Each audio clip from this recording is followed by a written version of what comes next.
belakang 1 4 dan Mbak Mustika Wahyu Septianingrum dengan NIM belakang 107.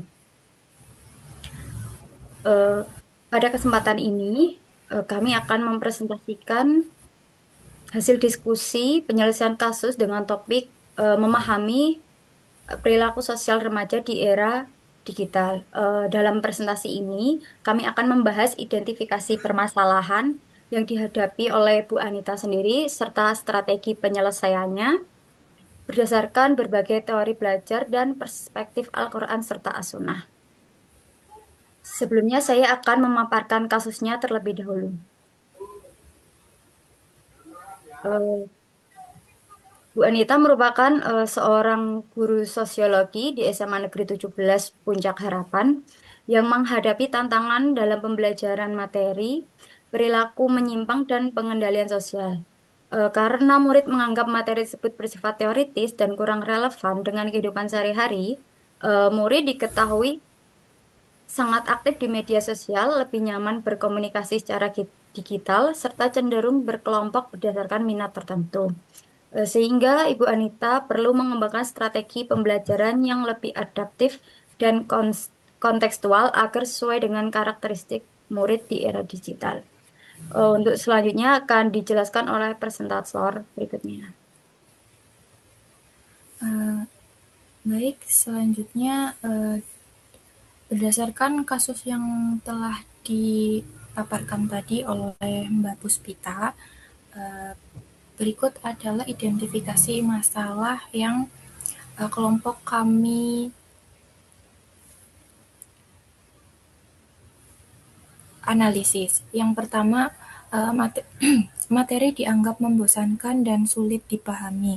Di sini peserta didik menganggap bahwa materi perilaku menyimpang dan pengendalian sosial itu terlalu teoritis dan kurang berhubungan dengan kehidupan sehari-hari. Yang kedua, ada peserta didik sangat dekat dengan dunia digital ya karena namanya juga Gen Z. Sebagian peserta didik lebih aktif menggunakan media sosial baik itu media sosial TikTok, Instagram, X, dan sebagainya. Namun sayangnya media sosial ini itu tidak dimanfaatkan sebagai bahan atau sumber belajar. Kemudian yang ketiga, peserta didik lebih nyaman berkomunikasi secara virtual. Di sini peserta didik dari kelasnya Bu Anita itu sering berkomunikasi melalui pesan singkat, baik dalam grup obrolan dibandingkan dengan menyampaikan pendapat di kelas. Kemudian yang keempat, pemahaman terhadap isu sosial masih dangkal. Nah, peserta didiknya Ibu Anita ini lebih tertarik, eh, sebenarnya tertarik kepada isu-isu yang sedang tren seperti body positivity, mental health, awareness, dan lingkungan. Namun, pemahaman mereka terhadap isu tersebut itu masih dangkal dan hanya mengikuti tren. Ibaratnya itu seperti ikut-ikutan atau FOMO saja. Yang kelima, itu terbatasnya interaksi antar peserta didik. Nah, peserta didik itu cenderung bergaul dengan teman yang memiliki minat yang sama, sehingga interaksi dengan teman yang memiliki minat berbeda itu menjadi kurang atau terbatas.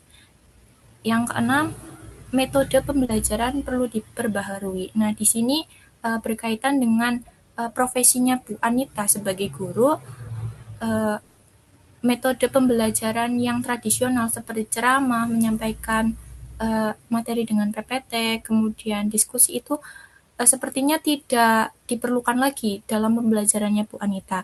Nah, untuk itu, Bu Anita itu memerlukan metode pembelajaran yang baru sesuai dengan kebutuhan murid saat ini.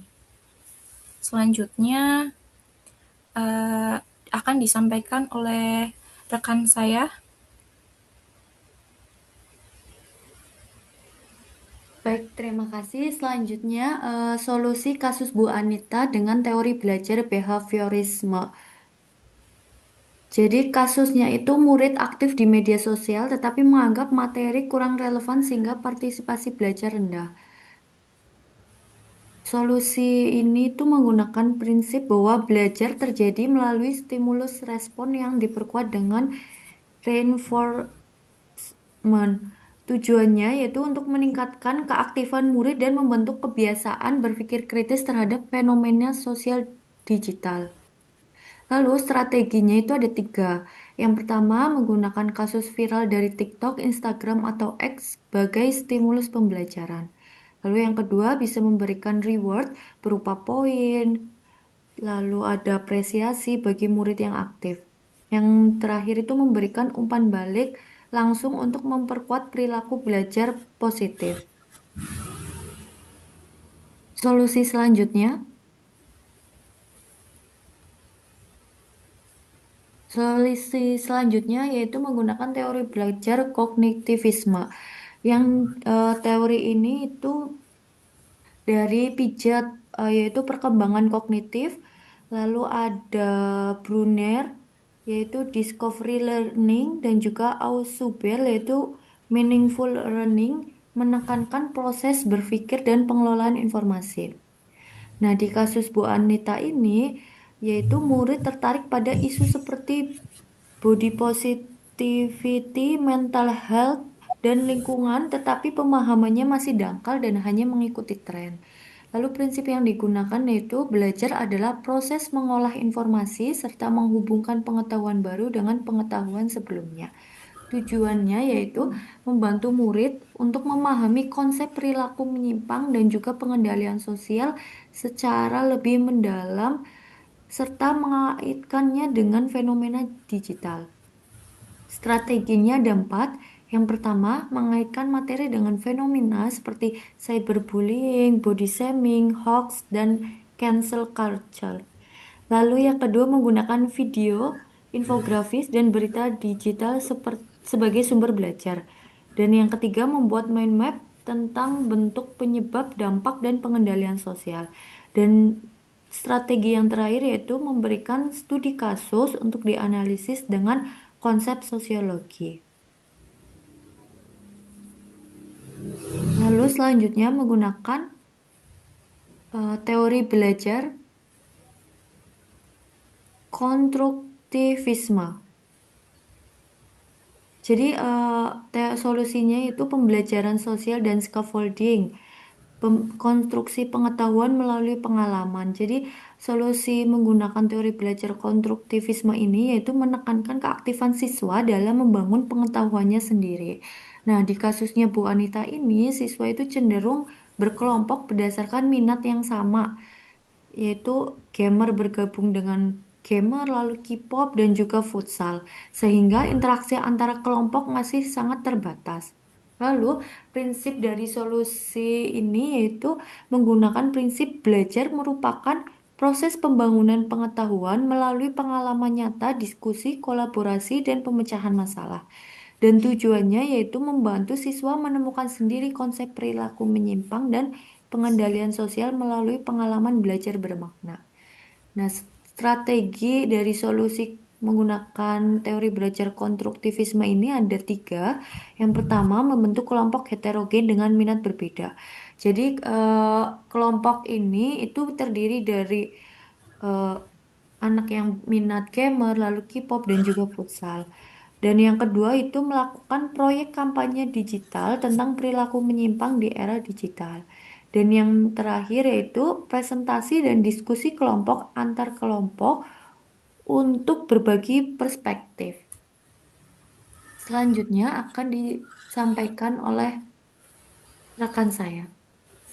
Baik, terima kasih. Selanjutnya adalah solusi dari kasus Bu Anita dengan menggunakan teori humanisme yang diprakarsai oleh Abraham Maslow mengenai hierarki kebutuhan dan aktualisasi diri, serta menurut Carl Rogers mengenai pembelajaran berpusat pada siswa, yang mana teori ini menekankan motivasi dan lingkungan belajar yang positif. Kasus dari kelas Bu Anita sendiri yaitu siswa lebih nyaman berkomunikasi melalui pesan singkat atau grup obrolan daripada berbicara langsung di depan kelas. Prinsip teori belajar ini yaitu belajar merupakan proses aktualisasi diri yang berpusat pada siswa. Tujuannya adalah untuk menumbuhkan motivasi intrinsik. rasa percaya diri, dan kesadaran diri siswa. Strategi yang dapat dilakukan yang pertama yaitu menciptakan suasana kelas yang aman dan inklusif dengan penegasan bahwa setiap pendapat bisa dihargai. Selanjutnya, mengajak siswa menulis refleksi diri tentang dampak perilaku digital mereka. Terakhir, memberikan ruang ekspresi sesuai minat, seperti dapat dengan menggunakan poster, podcast, dan lain-lain. Selanjutnya yaitu menurut teori belajar sosial yang diprakarsai oleh Albert Bandura mengenai social learning. Kemudian teori ini menekankan peran teladan dalam proses belajar, yang mana pada kasus Bu Anita yaitu siswa berkelompok sesuai minat, seperti ada yang menyukai futsal, K-pop, gamer, dan jarang berinteraksi lintas kelompok. Prinsip yang digunakan pada teori belajar ini yaitu belajar terjadi melalui observasi, modeling, dan interaksi sosial. Tujuannya adalah untuk mengurangi eksklusivitas kelompok, meningkatkan interaksi lintas komunitas, serta menambahkan perilaku positif melalui teladan. Strategi yang dapat dilakukan yang pertama menghadirkan figur publik sebagai role model perilaku positif di media sosial, membentuk kelompok lintas minat untuk proyek kampanye sosial, dan terakhir melakukan simulasi atau role play terkait kasus perilaku menyimpang dan solusinya. Terakhir yaitu dengan menggunakan teori sibernetik yang diprakarsai oleh Robert Gainey. Teori ini yaitu merupakan pemrosesan informasi dan condition of learning dengan mendukung pembelajaran berbasis teknologi dan sistem informasi. Kasus dari kelas Bu Anita sendiri dikutip bahwa siswa terbiasa menggunakan media digital dan lebih nyaman berkomunikasi dengan online. Prinsip yang digunakan pada teori ini yaitu belajar merupakan proses pemrosesan informasi dengan bantuan teknologi. Tujuannya adalah memanfaatkan teknologi untuk mempercepat pemahaman, meningkatkan keterlibatan, dan menyesuaikan pembelajaran dengan kebiasaan digital siswa. Strategi yang dapat ditempuh, yang pertama menggunakan media digital interaktif seperti infografis, video pendek, simulasi daring dalam pembelajaran. Menerapkan tahapan Chechnya, yaitu attention atau untuk menarik perhatian siswa. Selanjutnya adalah relevansi, bagaimana relevannya dalam kehidupan nyata beserta manfaatnya, kemudian praktis melakukannya langsung, dan mencoba, kemudian feedback dengan memberikan umpan balik langsung pada peserta didik. Yang terakhir, siswa membuat mind map digital tentang perilaku menyimpang dan pengendalian sosial, lalu mempresentasikannya dengan daring. Selanjutnya akan disampaikan oleh rekan kami.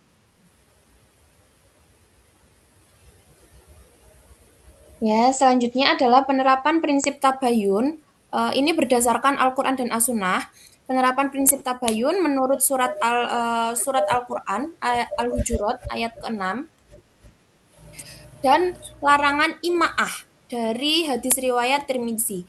Di sini murid dilatih untuk tidak langsung mempercayai atau menyebarkan informasi maupun isu-isu yang viral tanpa melakukan verifikasi terlebih dahulu.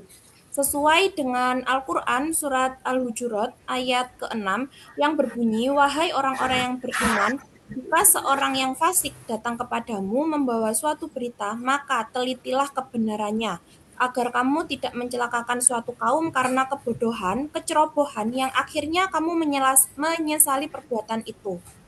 Kemudian mengarahkan murid untuk mengecek kebenaran informasi dari sumber yang terpercaya sebelum dianalisis dalam konteks sosiologi. Kemudian menghindari perilaku ikut-ikutan imaah dalam menyikapi tren atau opini di media sosial, sebagaimana sabda Rasulullah Shallallahu Alaihi Wasallam berbunyi, "Janganlah kalian menjadi orang yang ikut-ikutan." Menumbuhkan sikap kritis, efek selektif, dan bertanggung jawab terhadap informasi digital yang diperoleh.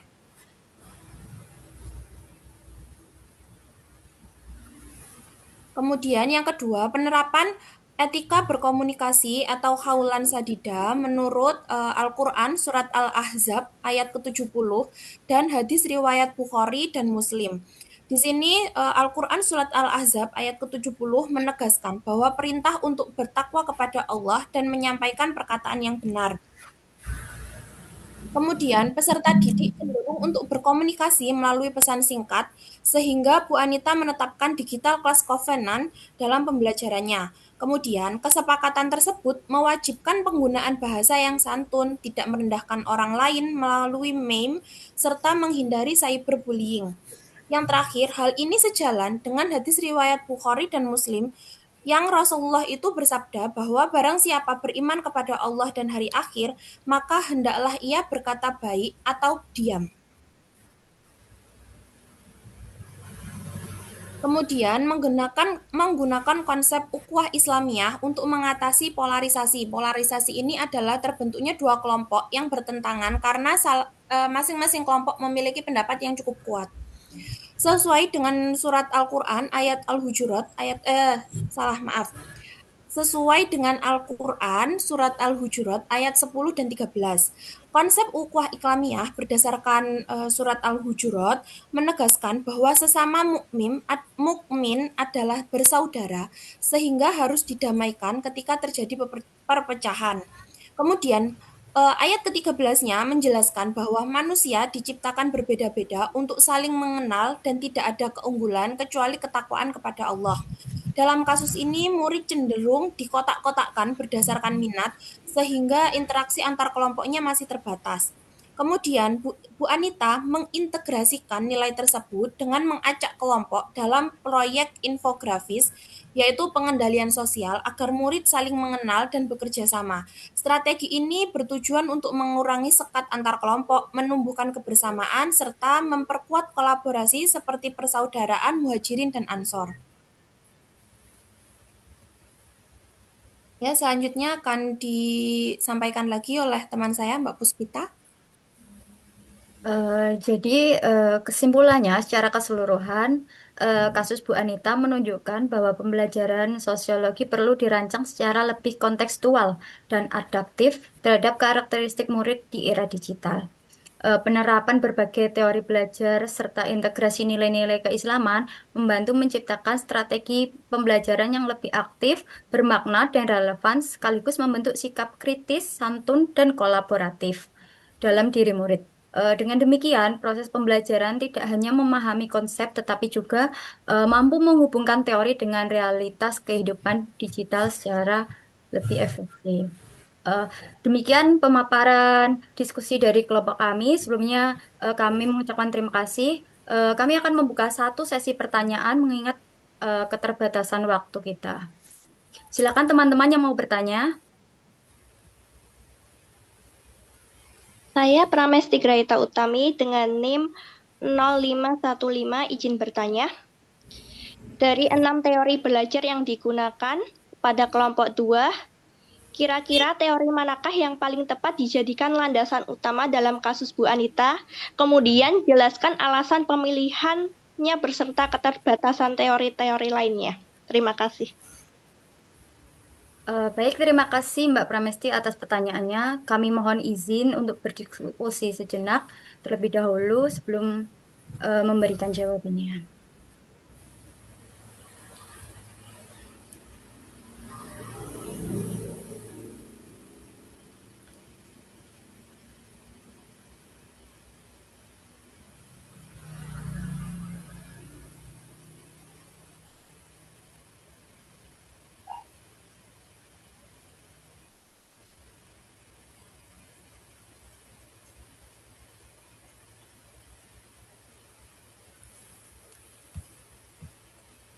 Baik, saya izin untuk menjawab pertanyaan dari Mbak Pramesti. Jadi, teori yang dijadikan landasan utamanya adalah teori konstruktivisme. Jadi alasannya yaitu teori ini dapat mengubah pemahaman dangkal menjadi bermakna dengan menekankan bahwa belajar adalah proses aktif membangun pengetahuan sendiri melalui pemahaman nyata dan pemecahan masalah. Dan eh, memecahkan polarisasi kelompok dan juga pembelajaran dapat menjadi lebih kontekstual. Baik, itu mungkin ada tambahan lagi dari rekan kelompok satu, dua.